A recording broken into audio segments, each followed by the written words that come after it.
Hey guys, welcome to my channel. Susan here. If you're new here, you're welcome. Thank you for stopping by. If you are returning to this channel, thank you for watching my video again. I appreciate it and I hope you have fun watching this one. Today I'm going to be talking about my experience living in Kigali. I was in Kigali for the past 5+ months. I was there with my husband. We both moved there right after our wedding in December 2021. We decided to explore the city. Before then, I had actually been in Kigali sometime in 2019, I believe. I was there for a work-related trip and I was there for 2 weeks, and it was an amazing experience. And so we thought, okay, I mean, why not? It's an amazing place, and yeah, don't worry, I'm going to share all the details about Kigali in this video, so stay tuned and listen up.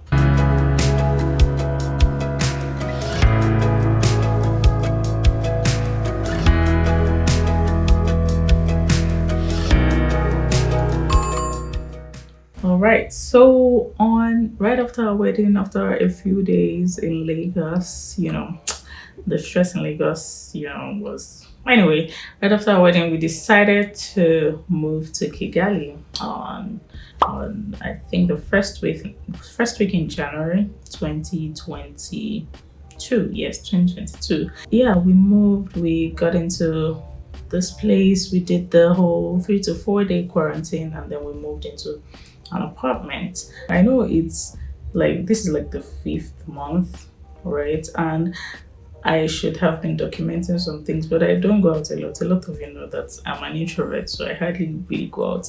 So I've just started, turning a new leaf recently. So I decided to start documenting some of the experiences. So I'm going to be sharing some experiences here in Kigali. So Kigali is a fast-growing city in Rwanda. They mostly speak Kinyarwanda, French, and English, although for the most part a lot of people don't really speak English here. So that was actually a barrier. The language barrier was a big deal-ish, but most people speak Kinyarwanda and French, and people that are citizens of Rwanda are called Rwandese, and Rwandese are generally very laid back. They are calm, they take things easy compared to Nigerians. Nigerians are more buzz you get, right? They like getting things done. Like if you're on a queue, the person that is attending to you and the person you're attending to, both guys are in a hurry to get out of there, so nobody has time. But Rwanda is more like you go to a place, you need something, you want to get something done, like, hey, just give us a minute, we'll handle it. They're very polite, they're very calm, they're not rushing to do things, and yeah, the vibe is quite different in Rwanda. So those are one of the things I noticed at first.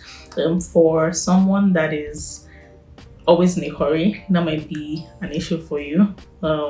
If you're an impatient person, I'll just put it out there. If you're impatient, that might be an issue for you, like dealing with that. But besides that, I think they're generally laid back, and also it shows in the driving as well, but I'll get to that. But yeah, so one of the things you will notice when you get here is the roads. The roads are super clean. They take care of their roads. Like that's literally one of the first things you'll notice. Everywhere is clean, and they're very particular about that. Also, there are speed limits. So I think the highest speed limit within the city is about 60, and so people don't generally drive very fast, which was quite interesting as well. So if you're a Lagosian here and you come here, only God knows how many tickets you're going to get, because they'll just be dashing you tickets anyhow. You can't bring your madness to this town, right? They're very calm with their driving. Nobody's rushing anywhere. There's no traffic. Well, there were actually days that I've experienced traffic on the road, maybe on Fridays where people are rushing home, but generally you don't have that. The roads are, for the most part, always free. And then you also have some people that speed. Maybe people that know the city a lot, like the citizens or people that have been staying here for a while. So they probably know where the hidden cameras are and where they are not, so they're able to drive past those places. But if you are speeding here and you don't know where those are, you are for sure going to get a ticket. Just believe me, or believe you me. Okay, so electricity is 24/7 here for the most part. there were times where I experienced some power outages, but the good thing is where we were staying had backup electricity, so we didn't experience that. But if like sometimes it happened when we were taking walks on the road, and so we would notice like the power go off. But this was like maybe it happened twice, like the whole time we were there, and also it wasn't like something that was always happening. And also the power is here, the power is stable here.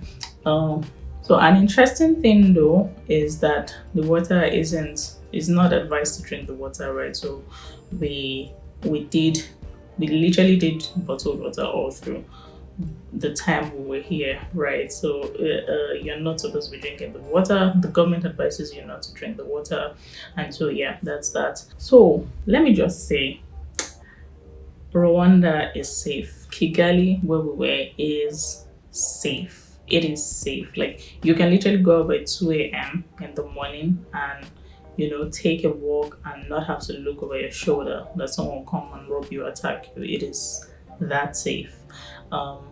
Now, before we moved here, of course, for those of you that know me, I do a lot of research. I'm the king of research. So I looked up, some areas where, crime and all of that.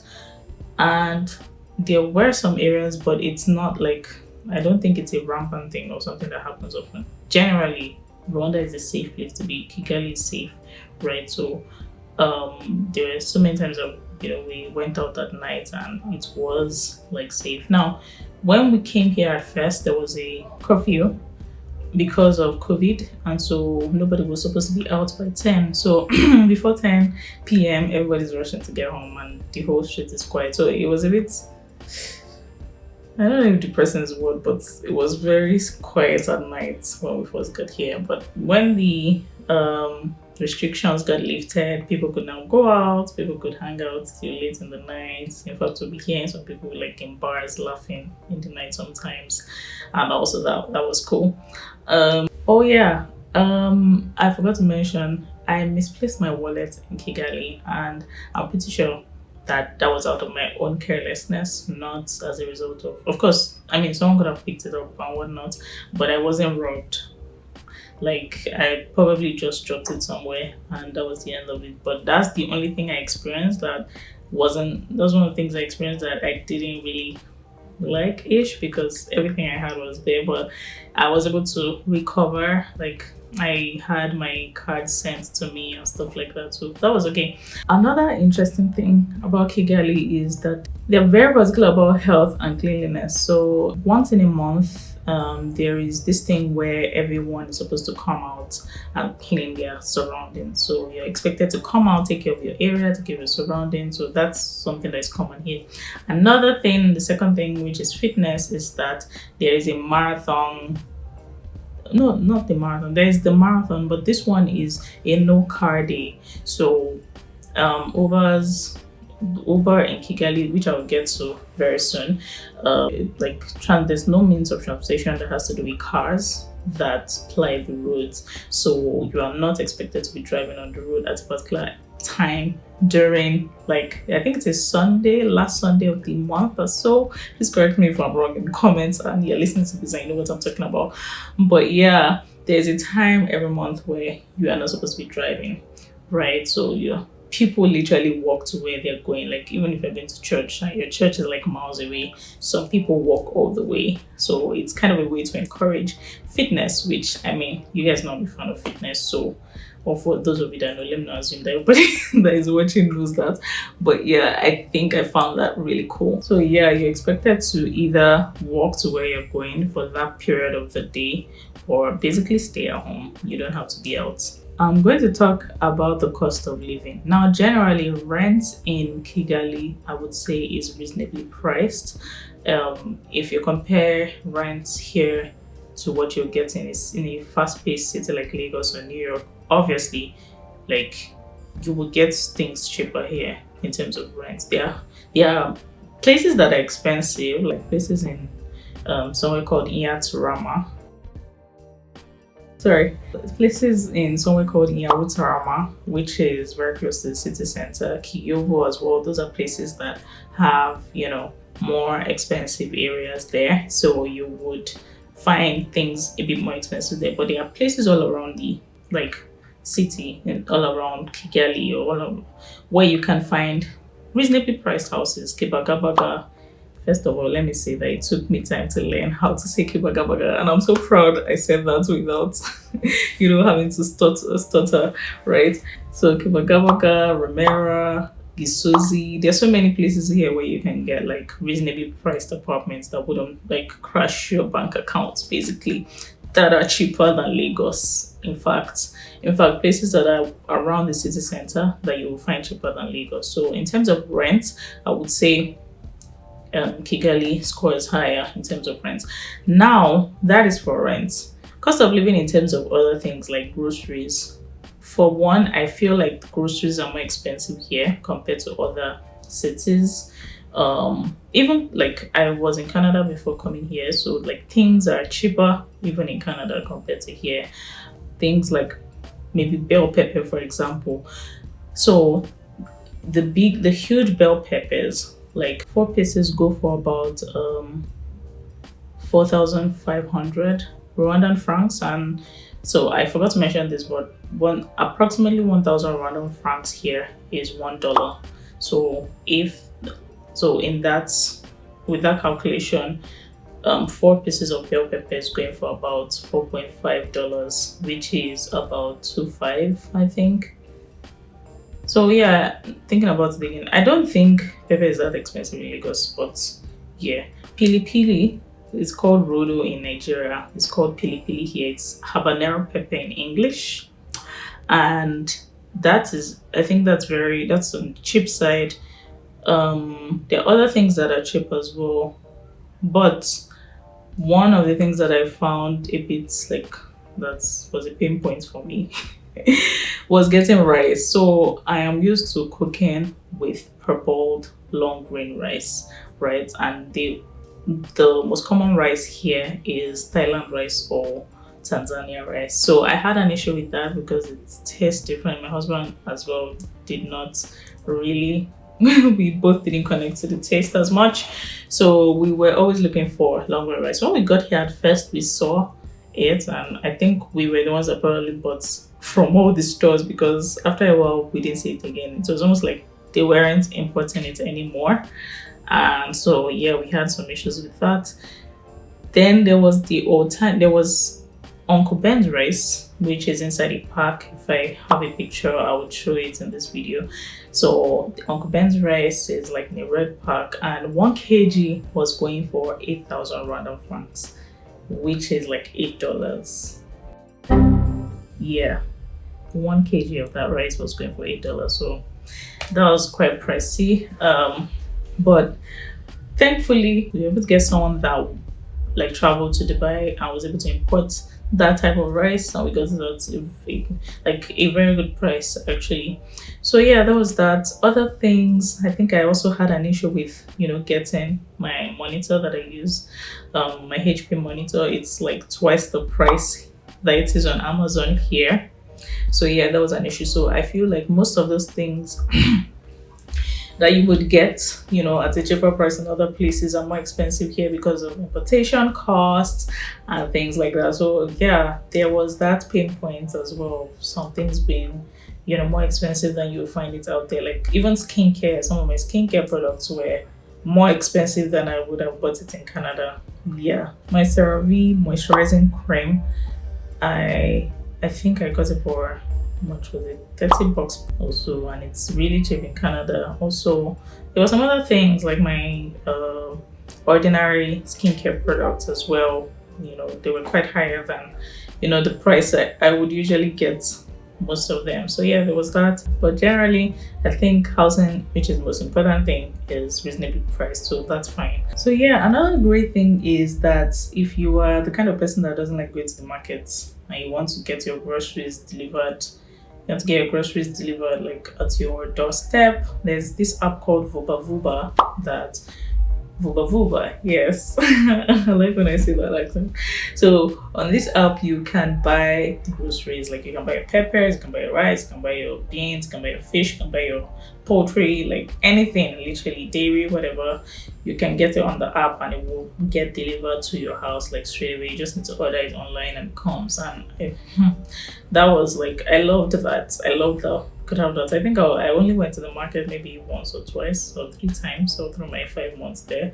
Of course, it comes at a price too, but I think the price is reasonable, like getting the things on the app as opposed to going to the market. So let's talk about transportation. Because I'm an introvert, I hardly, went out during my 5 months in Kigali. But the times that I did, I either used the Yego cabs. So the Yego cabs are the cabs that they're like taxis, like yellow taxis in Nigeria. So they're called Yego. There's also the Yego bikes. So those ones require you to wear a helmet and only one person can be on the bike at a time. Nigerian bike men left the WhatsApp group. Yes, only one person will be on the bike at a time and you have to wear a helmet. And even people are encouraged to wear something under the helmet. So maybe if the person that went before had lice or something, you prevent your own head from catching some substances. So basically, I either use the Diego cabs, Diego bikes, or something known as Move. So Move is like an alternative. It's like a look-alike to it's like Uber. It works the same way Uber works. So basically you order it online, it comes to your location, picks you up. It's more sophisticated than the Yeko cab. The cars on Move are Volkswagen cars, right? So basically they have the air conditioning. They're very small though, so if you're like moving, if you're going far, you have to carry a lot of stuff. That's probably not what you will go with. So basically you can carry 5 people max, 4 to 5 people. I think 4 people actually. 4 people if we're being really honest, because 5 people will squeeze themselves in the car. So yeah, I was scared of taking the Yego bikes because one, the terrain here in Kigali is really nice. Like there are really hilly places. So going with bike on hilly places, please, I still have a long way to go in this life. This life just to drive G-Wagon or Ferrari, so I cannot be, I cannot be climbing bike because I'm trying to save some small money. So I was mostly taking and plus I wasn't going out that much, right? It's not like I was shuttling every day, so I could, take the Yego cabs whenever I was going out.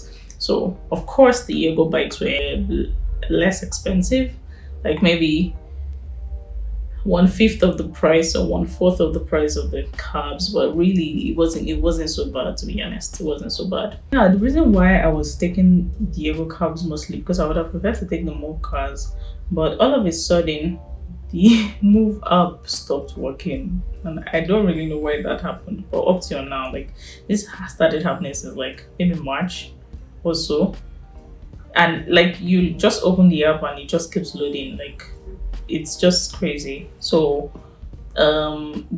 we had to depend on cars, maybe people that we had worked with before, that we had their numbers, so we just called them up to come pick us up and things like that. So I still wonder why the Move app stopped working. Please, if you are one of the people working in Move and you know why that happened, please drop us in the comments because I'm really interested in finding out why that happened. So fun stuff. I already mentioned that I'm an introvert, so fun stuff. I'm probably not the best person to ask, but I think I went to a few places. My husband and I went to a couple of places actually. So we explored convention center is like everybody goes there, so I can't really say we explored the place because it's like the common place that everybody goes to. So there's a Radisson Blu around the convention center, which is also cool. We did a city tour once, so we went around the entire city. We saw like the different places, the major places that had some sentimental memory, especially for Rwandese.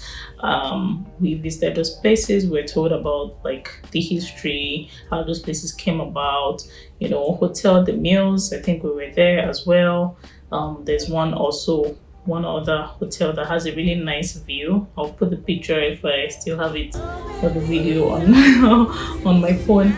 Yeah, so we saw quite a number of places actually. There's also Lake Kivu, which my husband and I didn't get to go to this 5 months. Hopefully, I don't know. We might still go, but I don't think we didn't get to go there. I went there the first time I was in Kigali, and it was a really cool place. So that's also somewhere you can go there. So there are also parks. There are also parks where people go to as well. So if you're into things like parks, bars, karaoke, restaurants, that's typically what you find here. If we're being honest, on a scale of 1 to 100, in terms of fun things to do and lit places to go, places that are giving, serious vibes, Lagos still wins. Lagos Nigeria wins over Kigali like 1000%. There's no joke about that. So if you're the kind of person that you want to still feel vibes, like serious vibes are very important to you in life. You might not be able to stay in Kigali because it's not necessarily as crazy about vibes as Lagos, right? So Lagos might be for you if you're ready to take all the stress that comes with it. That is, so yeah. So church. Regarding church, we were online. We were attending online service for some time when we first moved here. At some point, we started going to Winners Chapel. There's a Winners Church in Kibakabaga, I believe, that we were going. Pretty awesome place, great place, and all. But then we resumed to online church again for a while, and then we found this amazing church that I can't believe we found when we were almost leaving Kigali. It's called Christ Life Assembly. Oh my goodness. If you're here, please, you have to visit that church. You have to, if you come to Kigali, you need to be at that church. It's an amazing church. They preach, the preaching is great. The choir, oh my goodness, the choir is amazing, like legit amazing.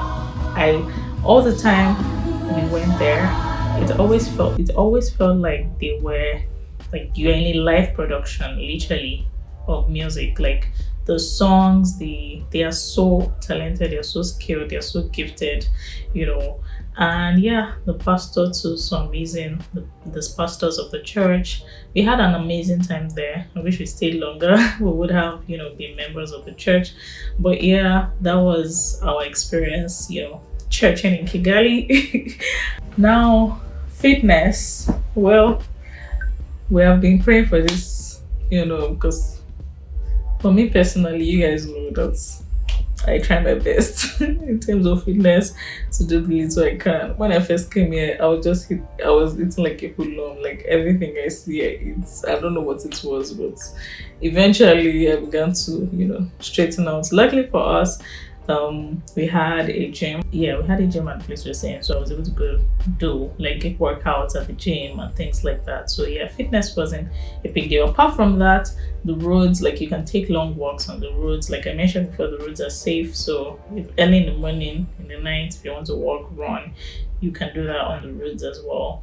Like for people that like really steep terrains and all, you have like tons of that here in Kigali. So if you want to go hiking, if you want to go, the running on hills and things like that, you definitely find that here. I need to talk about the temperature, the weather. The weather is mostly temperate. When we got here, initially it was hot. Like, I couldn't stand the heat. We had to get a standing fan, and most apartments here don't put air conditioning. Eventually they put where we were staying, but at first it wasn't, like, there wasn't air conditioning, so it was that was stressful. Maybe I shouldn't say stressful, it was uncomfortable-ish at first, but eventually, yeah, I was able to adapt. And yeah, the weather started getting cold. At some point it came down to 18 degrees, I believe, here. So it's typically between 18 degrees and 24 degrees Celsius for the most part, maybe sometimes higher, and maybe those times I wasn't outside. But yeah, it's usually between those times. It's cooler at night, hotter during the day. So yeah, that is it. That was it. That was my experience in Kigali. Kigali overall is an amazing place. I recommend it 100% for you if you want to move in with your family, your friends. If you are considering like a place where you can start a family, you can even maybe come on vacation, you can like hang out with your friends, you can come here with your wife, your newly wedded wife, your husband, whatever that is for you. I feel like Kigali is definitely a place to explore. They have history, which I didn't really go deep down. I didn't dive deep down into on this video, but yeah, read up Kigali. Look at the amazing things that they've been able to do, even with the struggles that they've been through, like over the past, I believe, 20 plus years.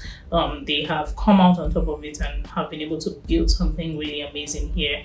And in terms of even tech, it is a growing, when I say growing, it is a growing hub for tech. I was literally at a what's it called now, at a workspace here recently, and there were people that were pitching tech ideas to investors and all. So yeah, that was really cool. It's definitely a place that would really look different in another maybe 10-20 years.